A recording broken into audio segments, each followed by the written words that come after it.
Think about compassion as a new type of currency. I know we have dollars and all the different forms it takes across the planet. And I know we have crypto and all the different forms it takes. And now we have things like NFTs becoming a type of currency as well.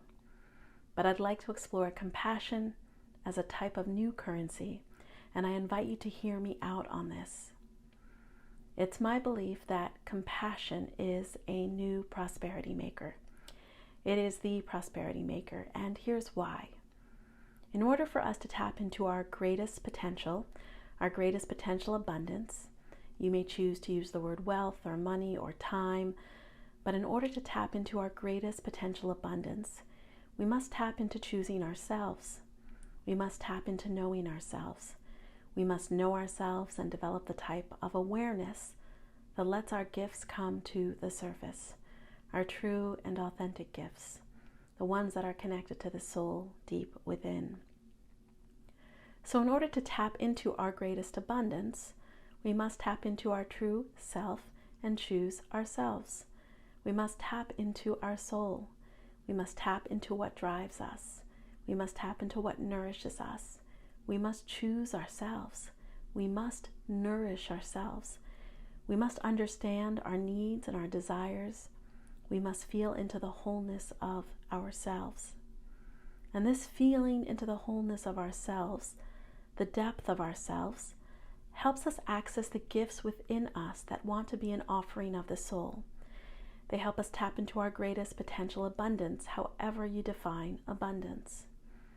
This process of tapping into yourself, into your wholeness, into your enoughness, into your gifts, this process of choosing yourself is not without its own kind of suffering.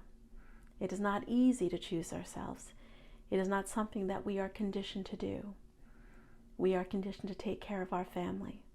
We are conditioned to meet our responsibilities. We are conditioned to do the things that are expected of us. We are conditioned to be obedient to our employers, to be obedient to our education.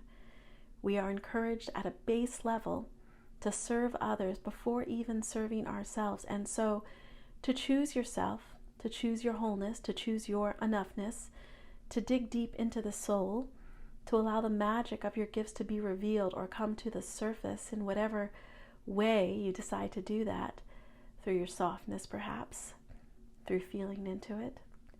This process of choosing ourselves is not without effort. It comes with a lot of feelings and a lot of emotions, tumultuous feelings, feelings of guilt, feelings of anger, feelings of fear and of worry, feelings of being wrong or being bad, saying, I am not a good daughter, I am not a good employee, I am not a good partner because I choose me. And so these emotions may become a subtle veil, a veil between you and your greatest potential abundance. They block the choosing of you in some ways. And so, as such, to go through this process of choosing you, making the choices to choose you, to hold you, to prioritize you, to do what feels whole and authentic to you, to take inspired action in right relationship with your authenticity, it comes with feelings. We are invited to ease, to hold, to soothe those feelings.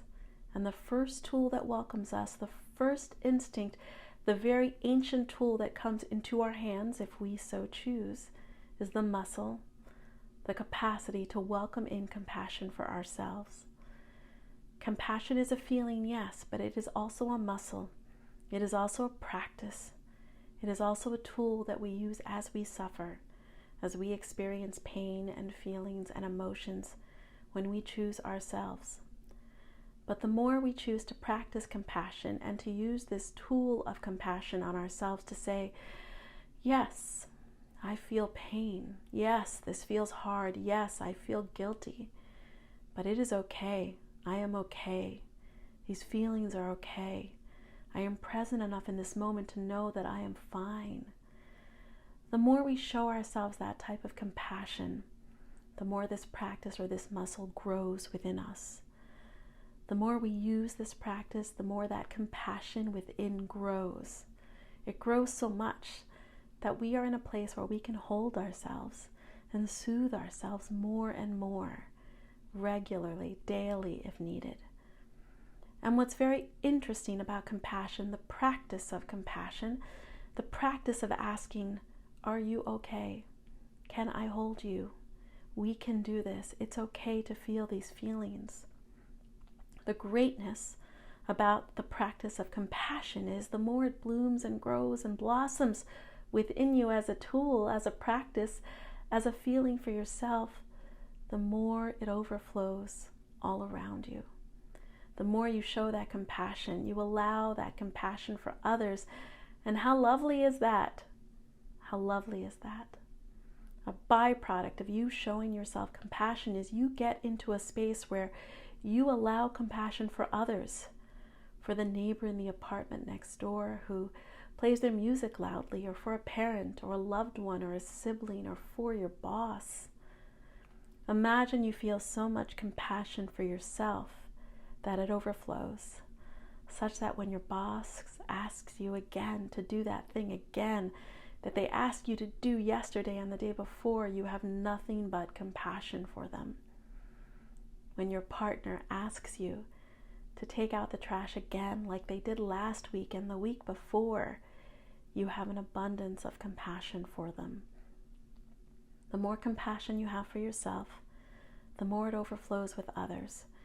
And compassion does not seem like it is an ever-flowing stream, but it can be. The more we practice it, the more it flows, the more we welcome it in and invite it into our hearts and into our bodies and into our bones and into ourselves, the more it overflows outside of us. It creeps outside of us gently into the space around our bodies, into our auras, and into the spaces between individuals, into the energetic fields between us. So the more compassion we hold for ourselves, the more compassion we hold for those around us, the more compassion we show others. And then we are this big glowing light of compassion.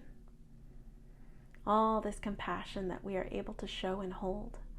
The more compassion we have for ourselves and for others, for our wholeness, the more our wholeness can reveal its gifts. And the more those gifts can serve the world in whatever way, shape, or form they would like to. And the more those gifts are offered to the world, to the planet, to our communities, to our people, to the people down the street, the more we tap into our potential for our greatest abundance. And so when you think about it this way, abundance or prosperity is directly correlated to compassion. The ability to hold yourself is directly correlated to your greatest abundance. And this is not a one-sided easy abundance. This is not, I'm going to feel so much compassion for myself and others that money will simply flow into my bank account. It does not work like that exactly. Certainly, the more you feel into the compassion for yourself, to allow for your wholeness, to reveal your gifts, the more you decide to take inspired action, to putting your gifts out into the world in whatever way feels good, the more you can experience whatever energetic exchanges feel good. And if that is, I would like money for my gifts, or I would like time for my gifts, or I would like space for my gifts, well then that is all possible. You need only ask. But what's different about this type of abundance is that the more compassion you show yourself, the more the abundance grows, right?